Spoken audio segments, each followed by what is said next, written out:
Assalamualaikum, Prof. Waalaikumsalam warahmatullahi wabarakatuh. My name is Bu Rosida. I'm the Master of Ceremony of this event. Before we get started, I would like to read the rundown of guest lecture today. Firstly is opening session by MC and listening National Anthem Indonesia Raya. Second is opening prayers and welcome speech by the Dean of Engineering Faculty UPN Veteran Jawa Timur, Dr. Randa Jariah MP. And the third is moderator introduction by Mr. Erwan Atisaputra, PhD. Then the guest lecture by Professor Muhammad Mehdi Farid. And then the discussion session guided by Mr. Erwan Atisaputra. The last is photo session and closing ceremony. Okay, the next schedule is listening the National Anthem Indonesia Raya. Please we hear together National Anthem Indonesia Raya.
Okay, thank you. The second agenda is opening prayer. Mr. Tommy would lead the prayer. So, Mr. Tommy, please, the time is yours.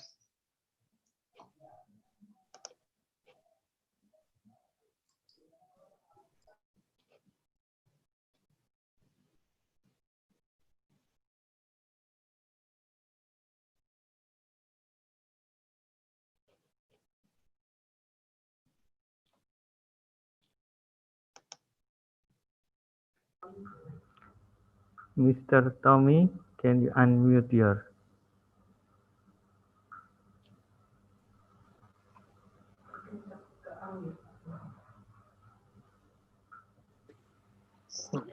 Okay.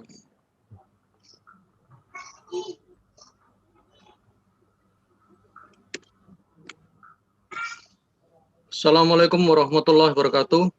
Waalaikumsalam warahmatullahi wabarakatuh. All praises to Allah Subhanahu wa Ta'ala, because by Allah Subhanahu wa Ta'ala blessing, we can assemble together on this morning online events in a good health. Before we starting these events, may we stand a prayer to Allah Rabbul Alamin. With hope, may all our plans come together. Bismillahirrahmanirrahim. Hamdan syakirin, hamdan na'imin, hamdan yuafi ni'ma yukafi mazidah. Ya Rabbana lakal hamdu kama yanbaghi li jalali wajhikal karim wa 'azimi sultanik. Ya Allah, Ya Rahman, Ya Rahim, on this bright day, let us beg you to remedy all our religious needed, our earthly and to hereafter matters. Ya Allah, Ya Matin, offer helm, patience on our life, and simply for all our matters. Ya Allah, Ya Qawiyu, agile our mind and bless us for knowledge that we learn today. So us the right thing appears to be right, so we can follow it. So as the wrong thing appears to be wrong, so we can avoid it. Ya Allah, Ya Hayyu, Ya Qayyum, we beg you to protect us from this outbreak disease, bad destiny and calamity that could threaten our secureness. Bismillah ya duru ma'asmi sya'un fil ard wa la fis sama wa huwa ala kulli syai'in qadir. Ya Allah, Ya Ghafar, forgive us for all our sins and mistaken, sins of both our parents, sins of our family, and sins of our leaders.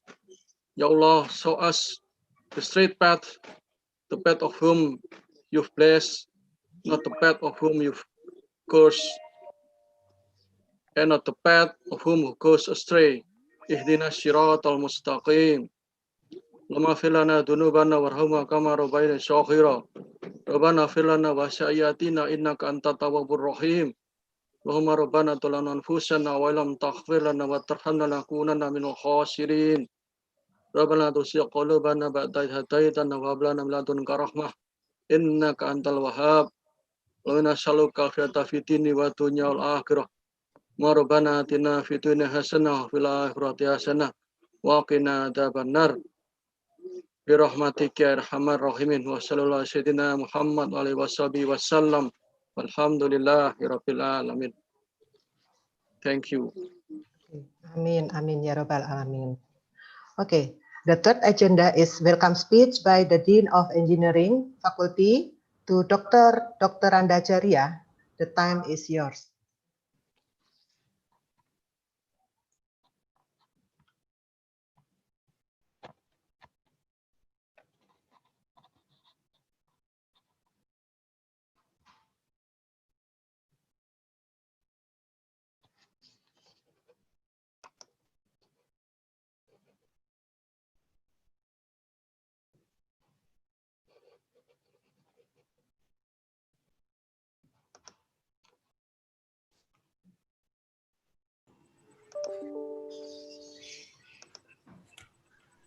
Oke, bismillahirrahmanirrahim. Assalamualaikum warahmatullahi wabarakatuh. Waalaikumsalam warahmatullahi wabarakatuh. Good morning, Professor Muhammad Farid. Good morning. Good morning, everybody. Honorable to our guest Professor Muhammad Farid from Auckland University. Honorable to all the head and lecturer of Engineering Faculty, UPN Veteran East Java. Honorable to the committee that conducting this guest lecture event and all the beloved participants. Welcome to this lecture that brought by Professor Muhammad Farid. Thank God for granting us the blessing that we would gather in this very special moment today. Ladies and gentlemen, on behalf of the Engineering Faculty, we feel glad and to be honored to have this guest lecture opportunity. I would like to express my greatest appreciation to Professor Muhammad Farid as he's willing to take this very tight time to share his knowledge and insight with us. I wish this moment will become to the starting point for our institution, UPN Veteran East Java, to build greater collaboration for a better future. Ladies and gentlemen, thank you for your participation. We truly apologize for any inconvenience that might arise during the event. Once again, thank you very much to Professor Muhammad Farid for your willingness to give the lecture. Wassalamualaikum warahmatullahi wabarakatuh. Waalaikumsalam warahmatullahi wabarakatuh. Okay, now we are in the special event that is International Guest Lecture entitled Innovation in Food Technology by Professor Muhammad Mehdi Farid. The lecture will be guided by Mr. Erwan Adisaputra, PhD. I will give the time to Mr. Erwan Adisaputra, PhD. Please, Mr. Erwan, the time is yours. Thank you, Ms. Rosida. Hello, everyone. I'm glad to see you here. And also Professor Muhammad Farid. How are you, Professor? Alhamdulillah. Okay. Before we start in your lecture, I want to read your CV. So Professor Muhammad Farid is come from Iraq. He got a bachelor degree from University of Baghdad, and then master and doctoral degree from University of Swansea, UK. Professor Muhammad Farid have three main research interests: energy and environment, the second one food process engineering, and the third one water and wastewater treatment. He has a lot of publication according his interest research, and he also have many conference proceeding as well. So Professor Muhammad Farid, so can you start your lecture now? Sure. First, assalamu alaikum to all. And I would like to thank all of you to be in the lecture room. I would like to thank first the Dean for her nice words and nice welcoming. And thank you all. And thank you, Dr. Erwan, for giving me the opportunity to talk to this big class. I would love in the future to probably visit the university, visit the institution. Unfortunately, this is not possible with the COVID situation, but probably it's possible in the future. It's my pleasure to support one of brother Muslim country, and I've worked in Malaysia, I've worked in many Muslim countries, Jordan, and of course my own country, Iraq, and it will be my pleasure to really support especially research and teaching in this area. So this is probably just a start. It was a good chance for me to talk to all of you. I will try to explain what we have been doing in research in the innovative area of innovative food processing. I hope I can now share my presentation, and let me see if can you see my presentation or not yet? Not yet. No. So you have not given me the authority of sharing. That's what it means. No, yes, already. You already a co-host, so you can share your presentation, but we haven't seen your share screen yet. But you need to do something from your side, right? To allow me to share my Oh, wait a minute, Prof. Let me try.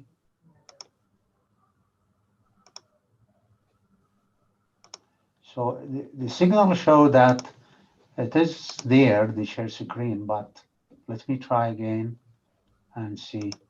Can you see it? No? Not yet. Maybe it take time.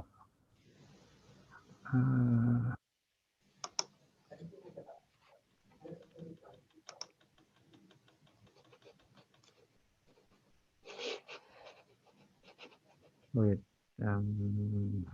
Participant.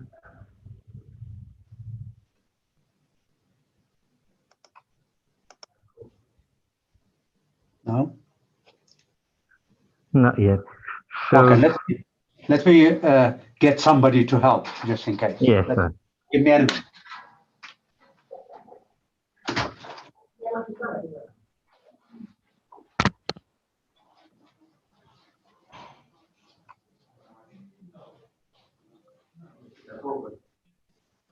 Yeah.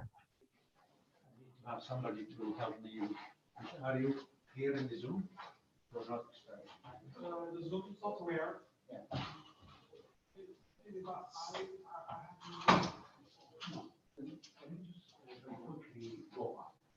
Okay. Go. Very good.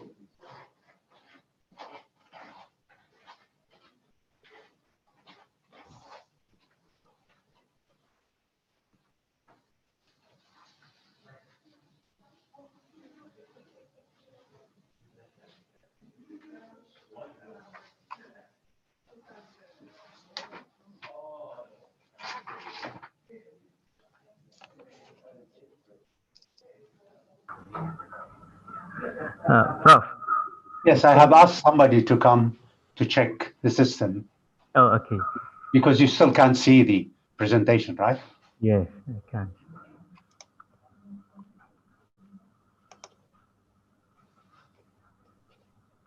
If possible, you can send your PPT to my email so I can help you to open. We can, but let's try to see if Okay. we get through directly in the normal way, and then we'll do that. I don't know why the share. Can you help? Because it's, I mean, he allowed me for sharing, but I cannot. They cannot see it. Okay, so did you share? Where did you share? Did you share screen? Yeah. Okay, if you choose this one. And I think they are able Yes, to it's see. open. Ah, you can see it? Yes, you can see. Ah, great. So this is my PhD student. So she's from Iran and she has helped me. I don't think you met. I did. Yeah. Oh, yeah. Of course. Okay. Okay. You can see her, right? Nice to meet you all. Good to see you, Eddie, here. It's a big class after all. So. Okay. Yeah. Okay. Enjoy. Thank you very much. Okay. Right. I think then we can start now, right? Yes, Prof. So let's see. All right. Okay. So in New Zealand here, I have established. Can you hear me well, please? Yes. Good.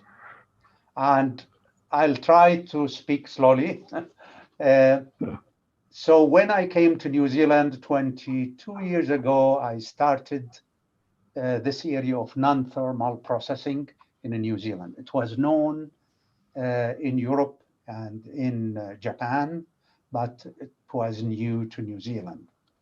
And it's a three technology: high pressure processing, pulsed electric field, and UV, the ultraviolet light. The objective was to really, as you all know, food require thermal treatment to inactivate microorganisms. So we need to kill the pathogens so that we can have safe food. But at the same time, the thermal treatment can cause damage to the nutrition, create some changes in protein denaturation, and so on. So the objective here is to find alternative method to the usual known thermal treatment. And the first technology is the high pressure processing technology. So what is the high pressure processing? If you put your food in pouch to protect it from contamination, and you put it in a liquid and you pressurize the liquid of the order of 600 megapascal, that's quite high pressure, that's 6,000 atmosphere. The pressure will be transmitted to the food, so your food can be liquid, can be juice, can be milk, can be solid meat or seafood. The pressure will be transmitted uniformly from all directions, and the food will not be smashed under that pressure. But the effect is significant on the bacteria by affecting the cell wall of the microorganism and inactivate them. It requires much lower energy than the thermal treatment, but what is really more important is the high pressure affect the microorganism, which is large relative to vitamins, for example. So vitamins are very small molecules, are not affected by the high pressure. This means you can inactivate a microorganism, but keep the small molecule like vitamins intact. You get benefit of food which is safe but nutritional. The application of high pressure processing is very old, but the commercial application is new. So the principle is known, more than 100 years ago, but the commercialization has not started until 1990 in a limited situation, mostly in Japan. And in New Zealand, for example, I started this work in New Zealand almost 22 years ago. So it was not known before that. As I said, the principle is the Chartley principle, where when you pressurize, of course, this is in an equipment which can take that dramatic pressure, and you have high pressure pump, you have intensifier, which transmit the pressure in the food, which in a cylinder which is thick in walls. The isostatic principle is known that the pressure will be coming to the food from all directions and not only one direction, so that it doesn't destroy the shape of the food. There will be a compression and the food will be compressed slightly, but it will go back after decompression, during the decompression. So it will retain its shape, but not all type of food. So I'll probably explain that issue. So you could have microbial inactivation, which is the main objective to pasteurize your product, but you could have protein unfolding, and you have shocking of shellfish. So if you treat seafood like any shell food, like mussels, oysters, the high pressure processing open the shell and you can intact to remove the meat completely. So it can be used not only to inactivate listeria in the seafood, but to remove the shell from the meat in an effective way. Please let me know if the sound disappear or anything. All right, everyone, please let me know if something goes wrong. Yeah, it's all right, Prof. Everything okay? Yeah, everything okay. Great. Now, we have been working in New Zealand. In fact, we are working right now on rice modification. So this is probably because Indonesia, rice is important. So probably you are interested in this work which we are conducting at the moment. What we are doing low temperature gelatinization.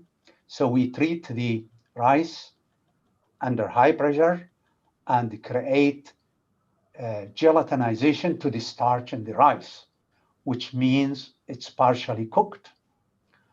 But more interestingly, we are impregnating the rice with calcium and with thiamine, vitamins, vitamin B, to produce nutritional rice. So this is a unique pressure. I think the only group are working on this is previously in Japan, and not a lot of work on that. So as you see, the high pressure processing can be used to modify the food products, not only to carry pasteurization at low temperature. There are two methods of, from engineering point of view, there are two methods of generating the pressure, either a compressor, a piston and cylinder, which is similar to the in the car. So you have a piston and cylinder, and the pressure is generated by the piston, but that technology is not really used commercially. The commercial method is to have pressure transmitting media, which is usually water, and you have high pressure pump, and you have intensifier, which increase the pressure to the level needed. And you have a treatment chamber. So the treatment chamber, I mean, the machine which I have in my laboratory is a 2-liter machine, but the size of the unit is the size of a room. So because the wall thickness and the pumps and all the accessories needed. So you can see that these equipment, the commercial equipment, I used to have an equipment which can go to 1000 megapascal, but industrially, the industrial unit can go only up to 600 megapascal, 6000 atmosphere. And the design, we are not really involved in the design of the pressure treatment. If you are interested, you can go through that.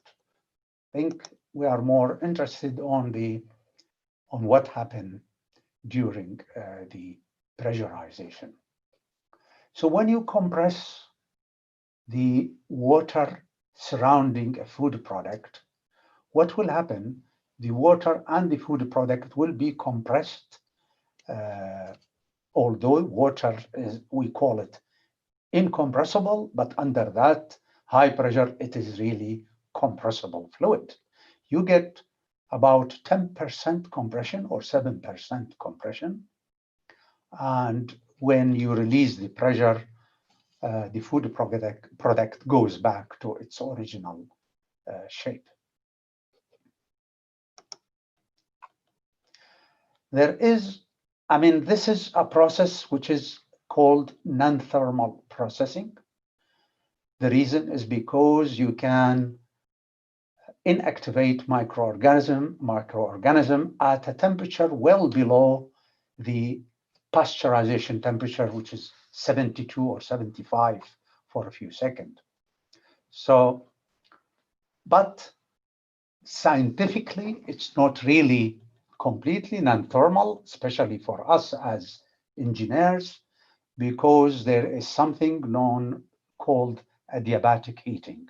So when you compress water, every 100 megapascal, you will have 3 degrees Celsius increase in temperature.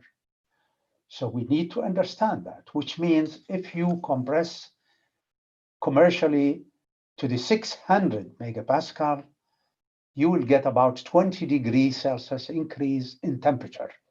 That is for water, and for fat and protein, it's slightly even more. But if you start at, let's say, 4 degrees, this will bring you up to 25, 30 degrees. It's still very low. So it is non-thermal, all right? So there is a thermal effect, but the process is non-thermal because your final product temperature is well below 70 degrees.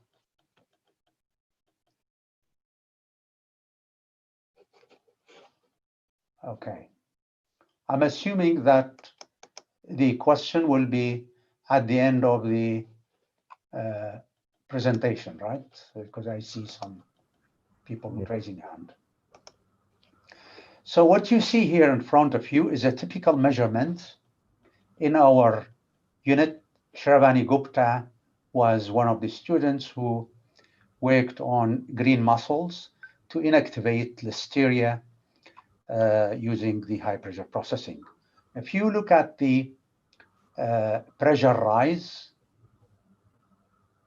and you look at the temperature, you will notice that the temperature goes from about 17 degrees, which is the initial temperature, to 26, and then when you release the pressure, it goes down back to lower level because there is some cooling during the treatment. So this is a typical profile on what happened to the pressure by the dark line and to the temperature, which is the lighter lines.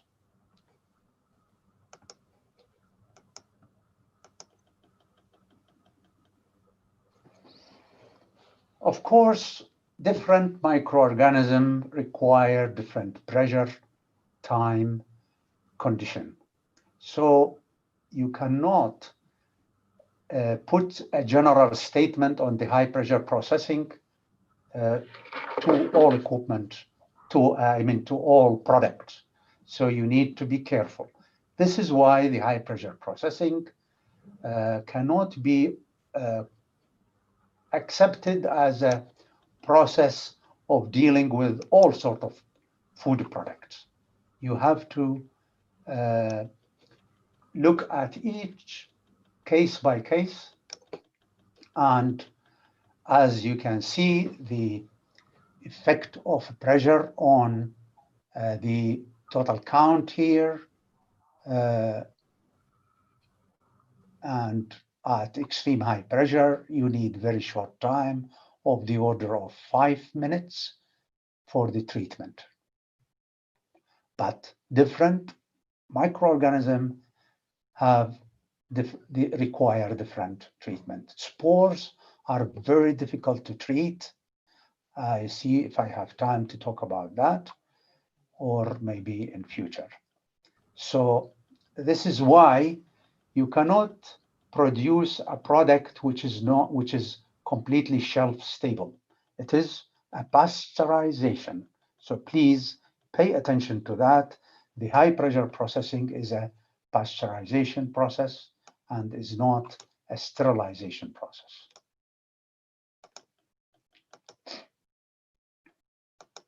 So you will be able to create 6 logarithmic reduction in the vegetative microorganism, but in the spores, you will not be able to do that unless you have low acid food. Right.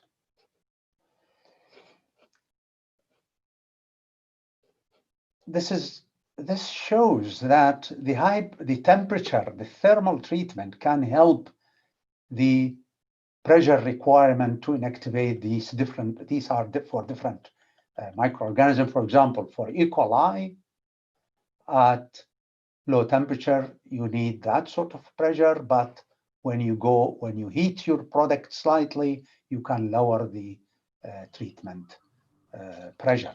So this means it's a combination of pressure, temperature, and it means you can slightly heat your products during the pressure treatment, and then you need lower pressure or shorter time in the treatment. Effect on enzymes, as you know, that enzyme inactivation sometimes important. You probably know that the pectin enzyme is a major problem in orange juice manufacturing because it causes cloud loss. We like to drink orange juice cloudy, right? We don't like to see orange juice with separation of clear and cloudy regions. And the main problem is the pectin enzyme, which cause cloud loss. And high pressure, unfortunately, is difficult. It cannot inactivate enzymes well. So you need to keep that in mind if you want to use the high pressure processing to process juices, for example. I was wondering always about this issue, and I've noticed that the companies which produce juices with high pressure processing use non-transparent containers, so you don't see the cloud loss. All right, but cloud loss is not a serious issue. The quality of the juice remains good. It is just psychological issue rather than anything else, really. Some result of showing what happened to enzymes, and the high pressure processing can inactivate enzyme and can activate enzymes. Right, what if we treat meat, for example? One of the major problems in the high pressure processing is color change. So as you see, when you have a fresh meat and you pressure treat it, you lose the readiness. And in fact, we have at the moment a project looking at salmon as seafood, and we are trying to solve the problem of avoiding the color change. Unfortunately, I cannot talk at this time about what we are doing because it's a confidential, but probably in future we can share the outcome of that project. We are collaborating with seafood company in New Zealand, major seafood company, and everybody know the high pressure processing is great because you don't heat the product, but it's awful from the color point of view. And you don't want to produce meat of this color because it's not appealing. All right. So we are working at the moment in this, trying to solve this problem. All right. Let me talk about the engineering aspect and the machines which is used for high pressure processing. So the first machine I purchased was a small one, only 0.3 liter, and the volume and it's quite small, so you cannot really treat real food, but you can treat liquid food products in it. The benefit of that machine, you can go to 1000 megapascal, which is great. Then we moved and managed to get sufficient funding because this is a 2-liter machine where you can treat a variety of food products. It's a Avure, so it's manufactured in the US. Machine, even the 2-liter machine cost something like $300,000 US. When we move to the industrial machine, in New Zealand, we have only a couple of these machines, 3 in fact, and they can produce very large production. Of course, batch, it's still batch, but large volume. They are quite expensive, few $1 million, and we encourage company to come to us to use our facilities for testing their product first to see how successful, and then move and invest on purchasing the big machines.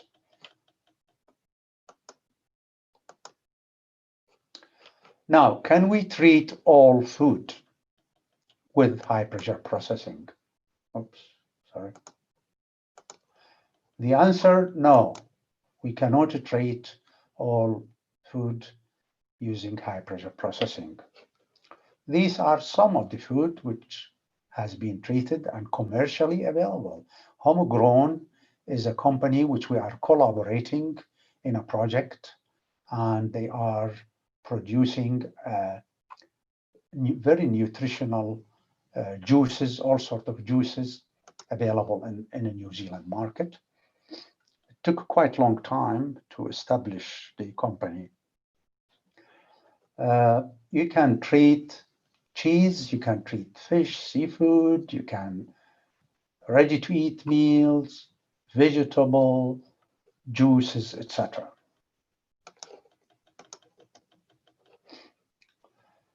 But you cannot treat solid food containing air. So if you treat mushroom, it will collapse. If you treat bread, it will collapse. You cannot also treat any product which is contained in cans, because the can will collapse, and not the food, and not the bacteria. You cannot treat spices and dry fruits. So the food which can be treated must be have high moisture content, so that it can transmit the pressure to the bacteria and destroy the microorganism wall without damaging the structure of the food. Okay? Because the water in the food can be compressed and then release the pressure. During decompression, it go back to the original shape. So we have to be careful not to waste our time in treating some of the food products, which contains air in them.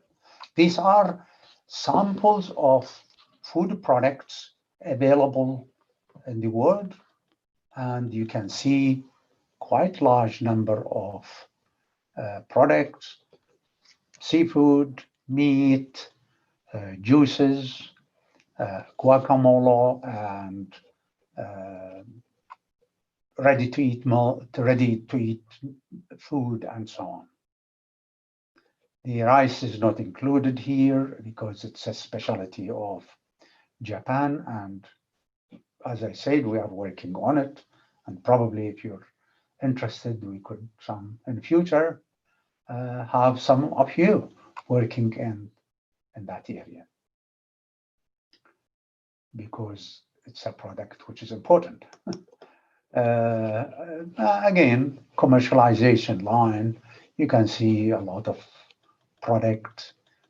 Avocado, for example, avocado is a product which can get a lot of benefit from high pressure processing. I have seen avocado treated with HPP, and you put them, of course, you remove the shell and put it in a plastic pouch and treat it, and it stay green for a very long period compared to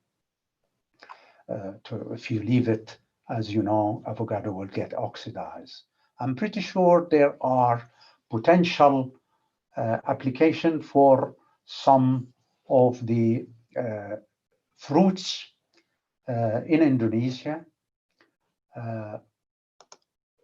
to really improve their shelf life, because you have some fruits which produce seasonal and disappeared later, so you can extend the shelf life and have fruits available for a longer period. So there is, I'm pretty sure, potential of application of some of the fruits you have, which has not been studied.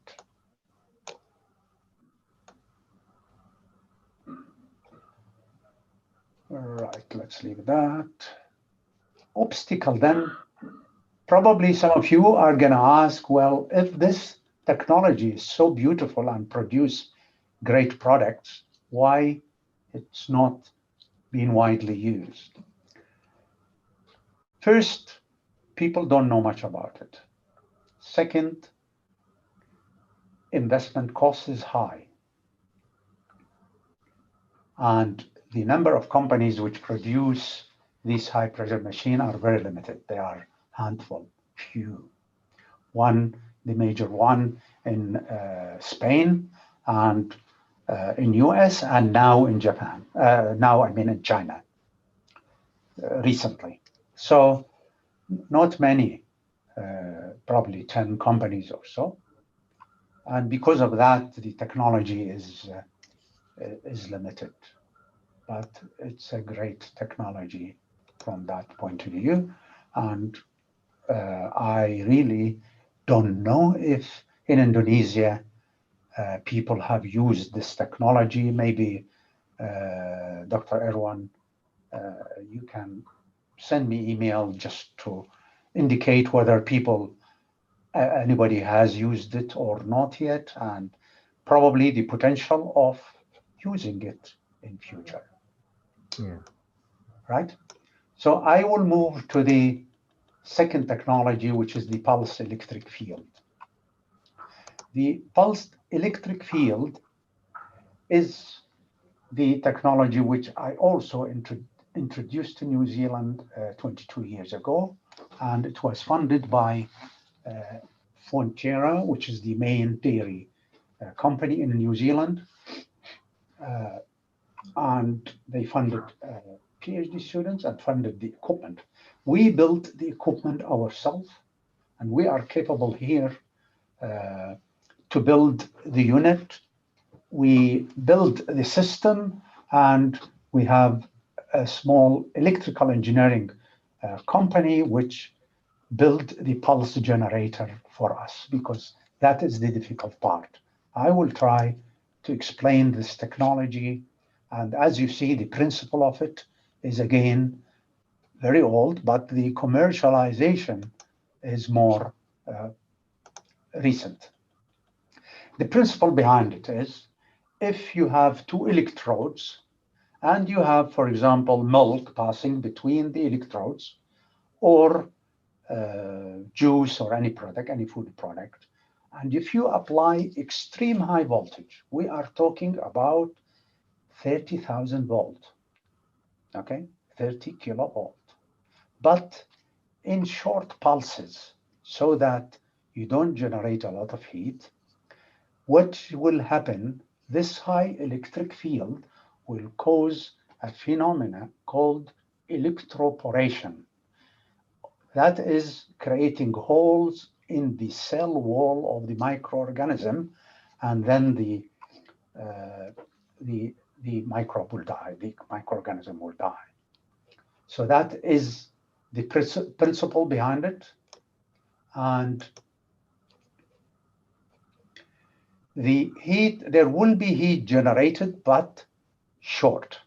Treatment time is only few microseconds. So the benefit to the food is you are treating it at low temperature and very short time.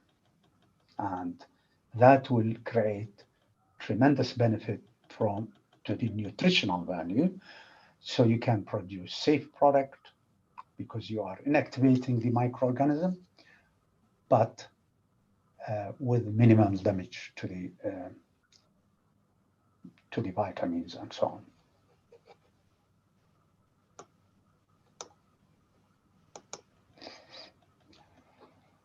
This technology, originally we started using it for pasteurization, and we looked at different liquid food products, including milk.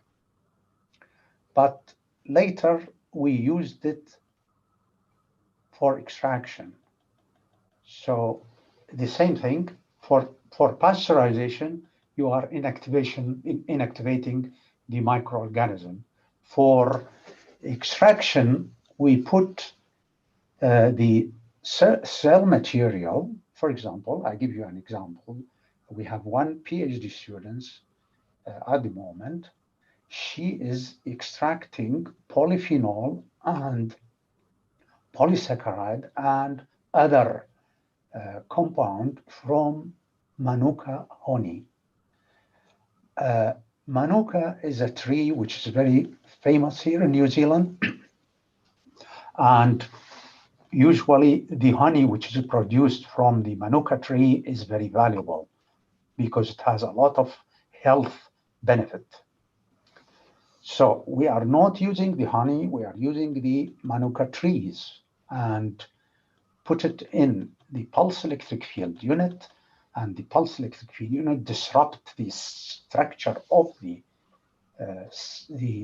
branches and expose the nutritional compound from it. So two applications at the moment we are working on is one is the pasteurization and one is extraction. But there are other potential application which can the pulse electric field help in.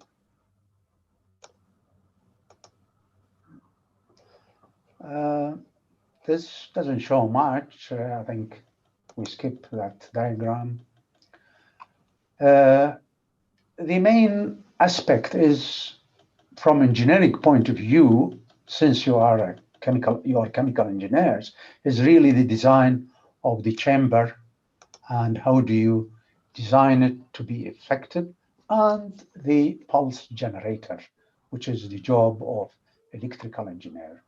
These are the issue. We have been using computer modeling to design this treatment cell. We used computational fluid dynamics to design the cell which is used for the treatment. So again, as I said, if you have two electrodes and you apply high voltage and you have a fluid passing between them, then the electric field will cause electroporation on the bacteria and inactivate them. There are different waves which can be used in this technology. The exponential one is not very effective. So the unit we have is designed based on pulse, square pulse, usually square pulse voltage, and it is the most effective one to treat the microorganism, to affect the microorganism. So you need to carefully design, because food has different conductivity, and because you are applying voltage, you are going to pass current, and you have to design the equipment such so that you get a square pulse. These pulses, the one we have this is about 2 microseconds. Ours is about 2-3 microseconds. We do it in bipolar, so we reverse it, and the reason is to avoid any corrosion on the electrodes. Remember, these are metal electrode. You don't want any material from the electrode goes to the food product, especially if you're using stainless steel, which contains chromium and nickel, and you don't want this element to go to your food products. So we test usually the food when we process it, ensure we don't go to any level which is harmful. Okay, so when you use bipolar, where the voltage change from positive to negative, you will eliminate the possibility of producing this dissolution. These are different types of designs being used. In principle, you got to be very careful not to have the fluid staying long near the electrodes, because you get protein formation, and when you get protein formation on the electrode, you have sparking, and that can cause the damage to the fluid. Our cell is very innovative cell. The treatment, this is made of Teflon, the electrode here, and these are mesh electrodes, and the fluid goes upward through the mesh, and the treatment happens in this zone. So the electric field is applied at the electrodes, but the treatment happened here. So nothing happened to the electrodes. And we've been running this unit for many years with no problems happening on the electrode surface.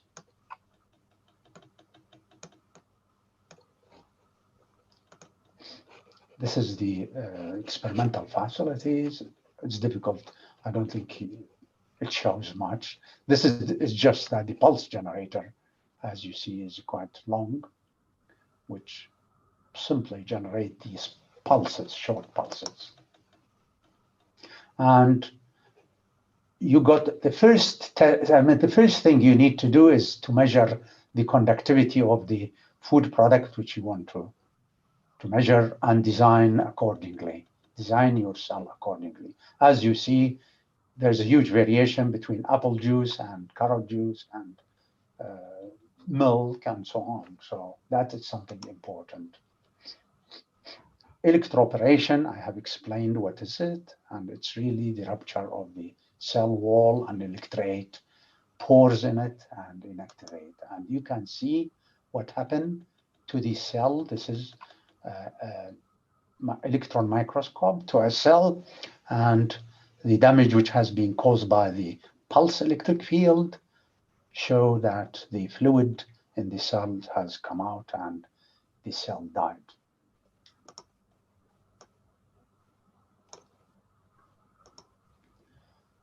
Right, different microorganisms again have different effect. The yeast and mold are influenced a lot because they are relatively larger than E. coli, for example, and they are influenced more significantly, while small molecule like vitamins don't have that impact. Some of the measurements of the inactivation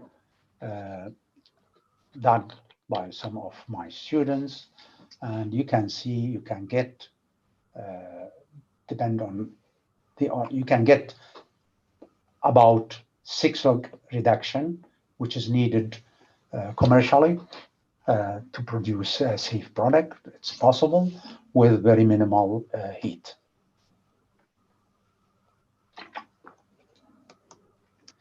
Okay, the last treatment, the last technology which I have been and my students involved is the use of continuous and pulse UV system. I don't know how we are. Dr. Arwan, can you tell me how are we doing with regard to time? You still have 15 how minutes. Much more. I have? How much I have? 15 minutes more. 15? Yes, 15. Okay, 15 minutes. Okay, we are good then. Yes. This means we are doing very well in time. Right, ultraviolet light, I don't know how much familiar you are, but you probably know that the lights vary from radio to X-ray, and we have the visible light, and we have the UV, which is between 100 nanometer and 400 nanometer.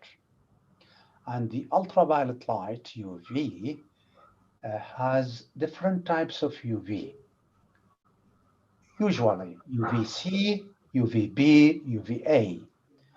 UVA is the UV which causes tanning, change in the skin color. UVC is the most dangerous UV, which fortunately we have the ozone which absorb it and prevent UVC from coming to the earth. Otherwise, it is damaging. UVB lies between them, okay? What we are interested is in UVC. UVC, we are not interested to look at it or expose our body to UVC because it can cause cancer. It has the ability to penetrate and create change in the DNA. So what we are trying to do is to use UVC to treat liquid food products and create that change in the DNA of the microorganism and kill them. And it's basically, as I said, to create some DNA structural change and cross-linking and cause that effect. We, as chemical engineer, not really knowledgeable in the details of how it works.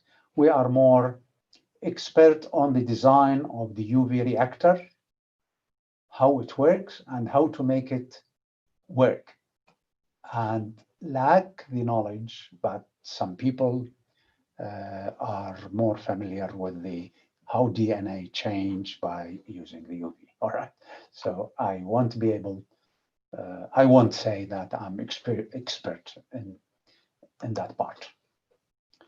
Now, when you treat UV, remember UV is light, so it needs to be transmitted through the liquid food product. If it is water, it's very easy. And now, probably in many countries, probably including Indonesia, UV being used to treat water, drinking water. And instead of using chlorine to treat water, it is better to use UV, and UV can penetrate in the water easily. It's being used in the medical equipment. I have designed a few equipment for a hospital here during the COVID period, and they have been using it to treat masks so that you can reuse mask using the UV technology. So in the medicine and the medical equipment, it's been known to be used. You can use it to treat surface food. So if you have meat, seafood, you can put some doses on the surface and you extend the shelf life. It becomes clean. You can store it longer period. But we are interested mainly in the microbial inactivation in the liquid food. So let's focus on that.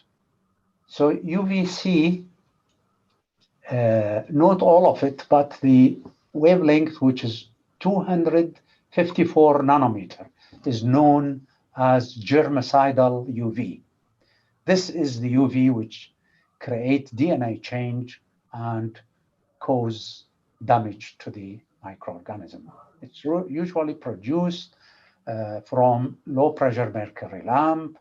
These lamps are available. I'm pretty sure you have them in Indonesia also, and some people must be using it, and they are cheap, not expensive. And the great thing is with the UVC, when you want to treat liquid food product, you need energy, very low energy, much lower than the thermal treatment, much lower than thermal treatment. The only problem, if your food product doesn't allow the UV to penetrate, you are in trouble. So the important thing is to look at the transmission and make sure your liquid food product can transmit the UV. Now, there are different approaches which we've been designing. This is a typical engineering problem to solve the issue of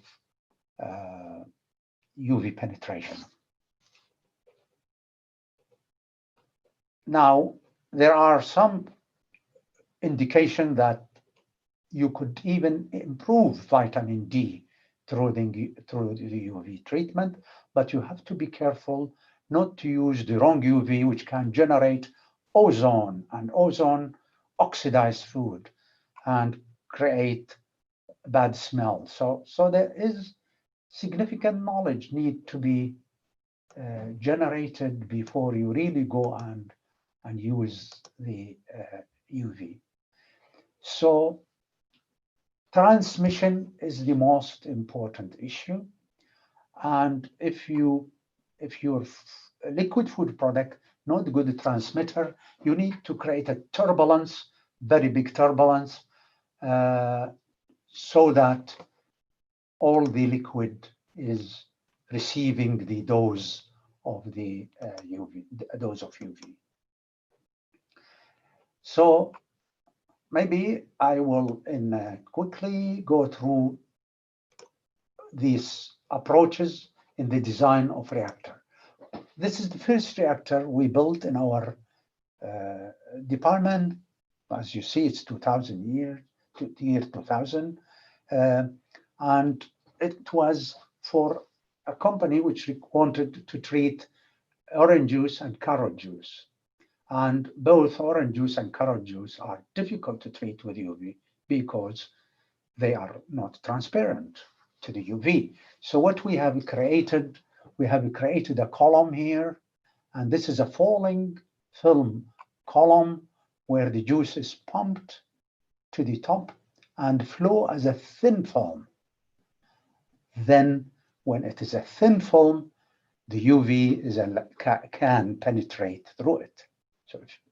So thin film is one of the way in which you can design. So either you can make it as a thin film, or like this, another one which we have built, where this is the lamp at the center. Always you need surrounding it with, to prevent it from to be in touch with the liquid food, you surround it with quartz tube. Why quartz? Because quartz allow UV to pass completely. If you put glass, it's a problem. Glass absorb UV. So UV is generated from the lamp, which is at the center, and go through the quartz tube, and then your juice comes in and flow and leave. And you need to make this gap very small so that the UV can penetrate, or create a turbulence in this cavity where the fluid pass, so that the fluid is under turbulence and ensure the possibility of having UV going through. One of the recent equipment which we have worked on is a coil reactor, and we succeeded in treating milk. And although the milk is not transparent, it's through a coil type. So the milk is passing through a coil made of plastic pipe, which transmit the UV, allow the UV to move through. And due to the cyclic motion, you induce turbulence, and you as a chemical engineer understand what I mean by turbulence, high Reynolds number, and turbulence, high mixing rate, and it was successful in improving the inactivation process. Probably I'll try to make it short, and just coming to this slide, which shows that when you treat, for example, in this case is the E. coli, you treat different products. You see that the inactivation, when we have used here very light caramel product, we got 6 log reduction very fast, very short time. But when you have cider, when you have apple juice, for example, is moderate. And this is all to do with the properties of these juices. So if you look at the different products, starting from water, and look at the penetration or transmission, whatever you want to look, or absorption. The transmission, you can see, for example, maybe it's easier with the transmission. you see that the water is very high, almost 100%. Then if the water is not very clear, like wastewater, it becomes small. And then apple, orange juice is very low, and so on. So you need to really ensure that your food product has low absorption and high transmission so that you can treat using UV. We are in this UV trying to develop some more recent development in the UV LED. You probably know that LED now is the technology where makes everything you can produce lamps in a cheaper way. One of the major problem, the conventional UVC is produced from mercury lamps, and in many countries mercury is prohibited because of the safety issue, and company are trying to produce UV from LED lamp, and that would be probably happening in the coming few years.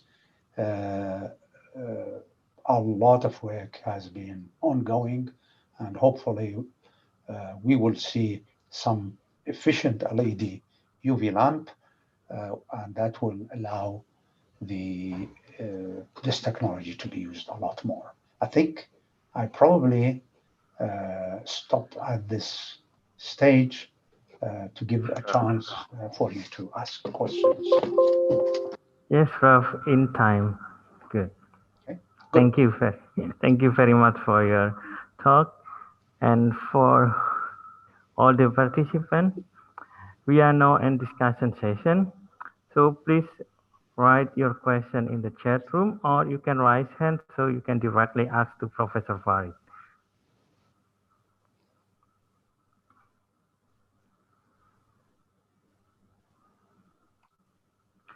Okay, this one question from Fikri UPN. After HPP processing, is the food still remain raw or cooked? Because it is treated by high pressure. Is it included high temperature too? Professor, you can answer this question. Okay. Definitely, it's uncooked, definitely, because high pressure processing never been used to produce cooked food. It is too expensive for that purpose. And the temperature increase is very little. It doesn't cause cooking at all. So it's to produce fresh food, which can be kept longer time, fresh until cooked, or eaten fresh. Depends on what food you are using.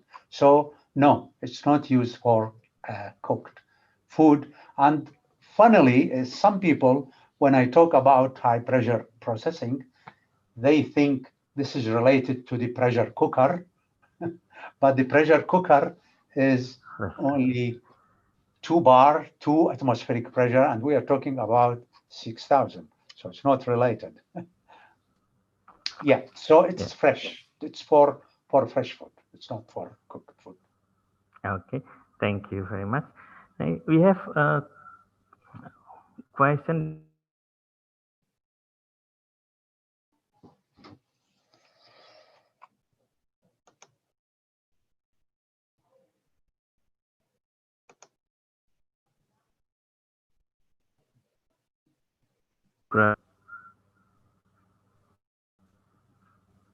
Could you please unmute your...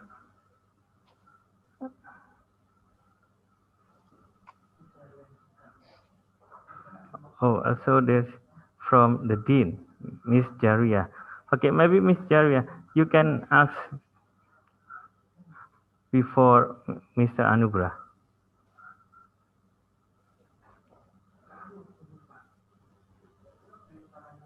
Oh, wait. She is unmuted. Yes, bro. She's muted. Yeah. So you need to unmute. Wait.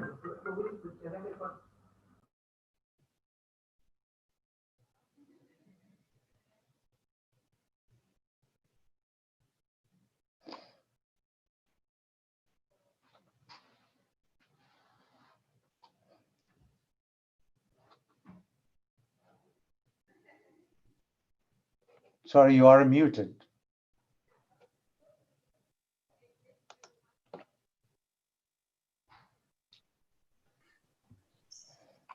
Okay, thank you very much for the time. Thank you very much for Professor Muhammad Farid. Your presentation is very interesting because I am from Department of Food Technology.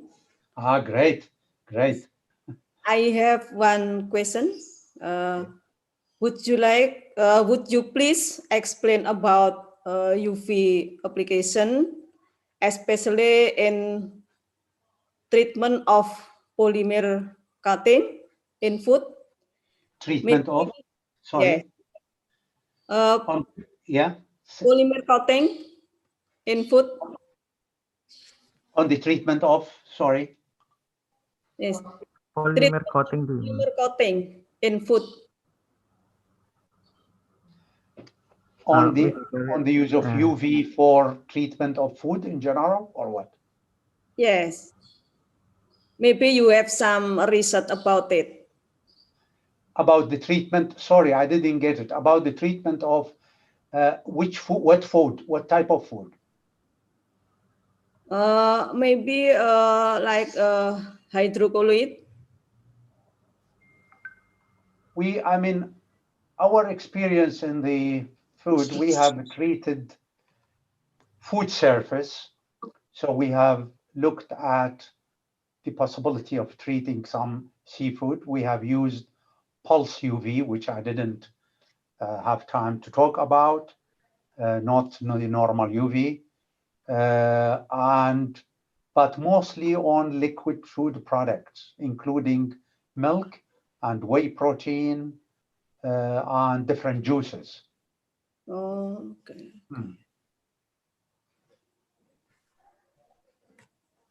Yeah. Maybe you have sharing me about your research. Sure, if you are interested in any of this application, Yes. anything specific, please just to drop me an email and I'll be happy to send you some details or some publication in the different topic which we have been working on. Okay, Professor Farid Muhammad Farid, thank you very much. It will be my pleasure. Yes.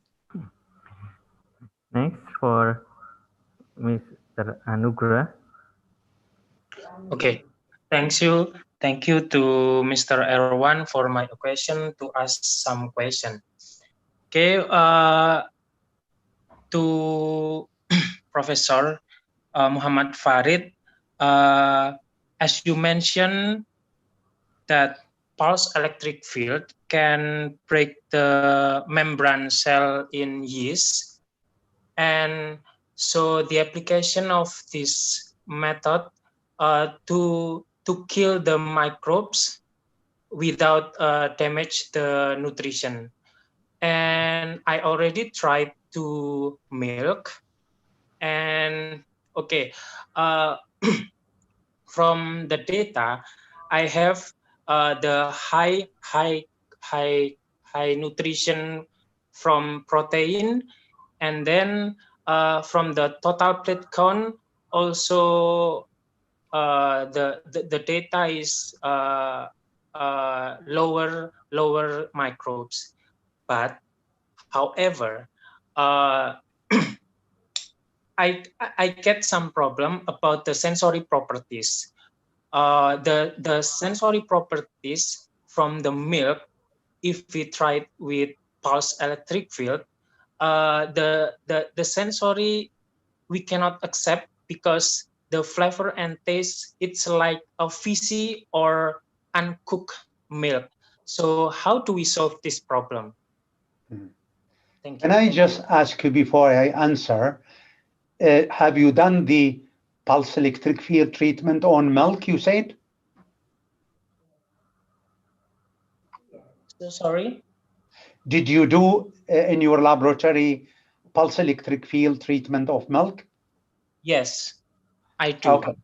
Okay. Well, I don't know what sort of condition, what sort of equipment. Is it full fat milk or skim milk? Whole milk.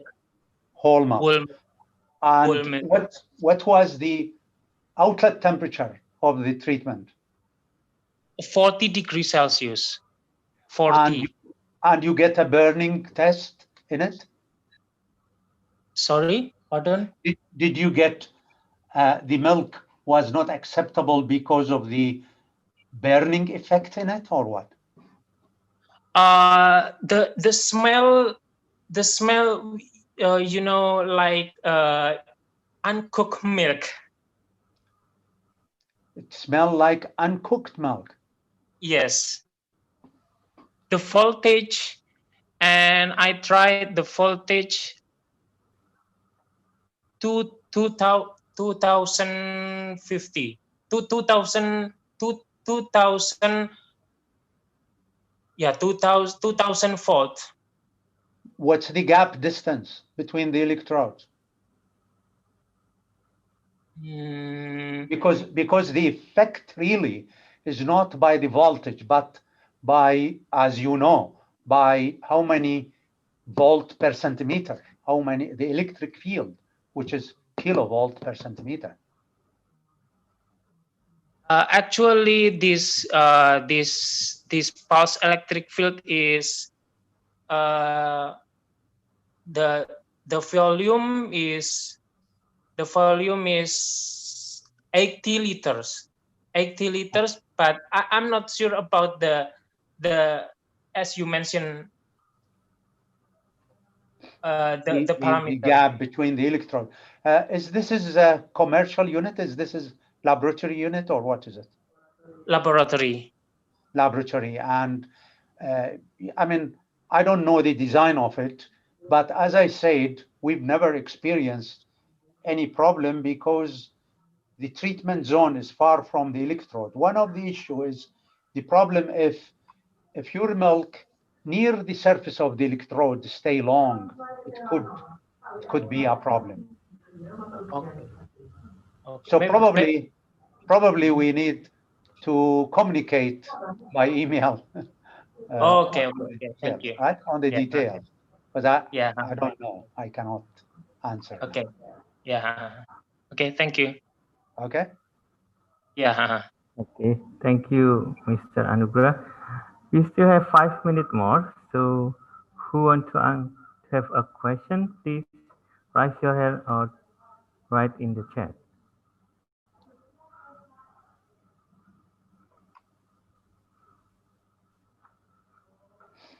Okay, no more question. Okay. If no more question, I have a question, Professor. So, from your experience, how much when you build the equipment? How much it cost? Cost, yes. For which equipment? The pulse electric field? Pulse electric field, yes. Commercial or laboratory one? No, you said you already built the laboratory one with the industrial for the electric field. Well, a laboratory unit probably will cost, I mean, the unit which we have built, it's really the main cost lies in the pulse generator. Yes. The remaining part, you have pumps and you have a treatment chamber and so on. They are not expensive, but the pulse generator will be at least $50,000 US. 50. Yeah, 50. 50. Yes. 1,000. Yes. It is because it's a technology. It's a technology of creating pulses, and that is not straightforward. No, it's quite expensive for us. Yes, So it is. It is 50,000. expensive. Yeah, it is. It is expensive. Yeah. Okay. First, the time is up. So The UV is low cost thing, which low can cost. be, Okay. yes, you can start, I mean, research on the UV very, very easily because it's not expensive. Yeah. Okay. Okay. Thank you for your suggestion. Yes. Okay. Okay. Because no more question and the time is up. It's already 11 in Indonesian time. So I think it's already 5. Yes. Oh, there's another one. Sorry, Professor. This is the last question. Okay. Based on your experience, have you tried to combine HPP with another method to extend shelf life or maintain freshness? What kind of food packaging method that can be used Okay. to extend shelf life? Yeah. This is probably another talk in the future because I think we are pioneer in the combination of thermal and non-thermal processing, and we have been developing things which has not been developed elsewhere.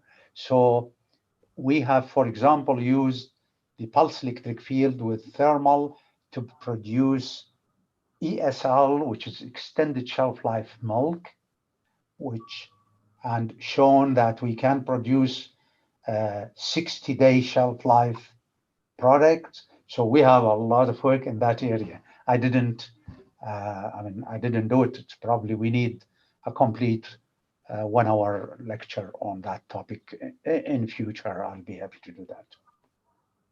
Yes. So the answer is yes. So from Ms. Rizky, I think it's enough. Okay. Okay. Well, I probably say I am very happy to talk to large group, a large number of students, and I hope they have got the benefit. If any of them have some question, important one by email, I'll be happy to answer. Otherwise, I wish you all the best. Be safe. Stay away from the COVID-19 and take care and Assalamu alaikum. Waalaikumsalam warahmatullahi wabarakatuh. Thank you very much for Mr. Professor Muhammad Farid. So we hope next time we can see you again and give talk the future about the continuing about the process or one of our faculty program is a research collaboration. So if sometime future we can do research collaboration, so I will be happy for that. Inshallah. Inshallah. Thank you very much. Okay. Assalamu alaikum. Okay, for participants, thank you for your question and thank you for your attention. The discussion session is up, so the time for the closing ceremony, I give it back to Master of Ceremony, Ms. Rosida. Okay, thank you, Mr. Erwan. And I would like to thanks to Prof. Muhammad Mahdi Farid for the interesting lecture. For all the participants, please don't forget to fill the form of attendance in the link provided. And we have come to the last session, that is photo session. Please open your video screen. So the committee will take some photos.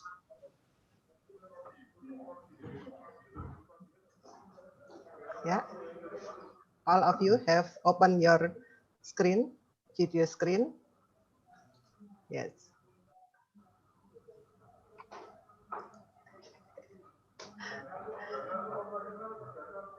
Okay. Thank you for the keynote speaker, for the lecturer and the student, and for all the participation in the guest lecture. We hope we will meet another time happily and healthily. Okay, good afternoon, everybody. Assalamualaikum warahmatullahi wabarakatuh. Waalaikumsalam warahmatullahi wabarakatuh. Thank you, Profesor Muhammad Farid. Assalamualaikum. Pleasure. Salam.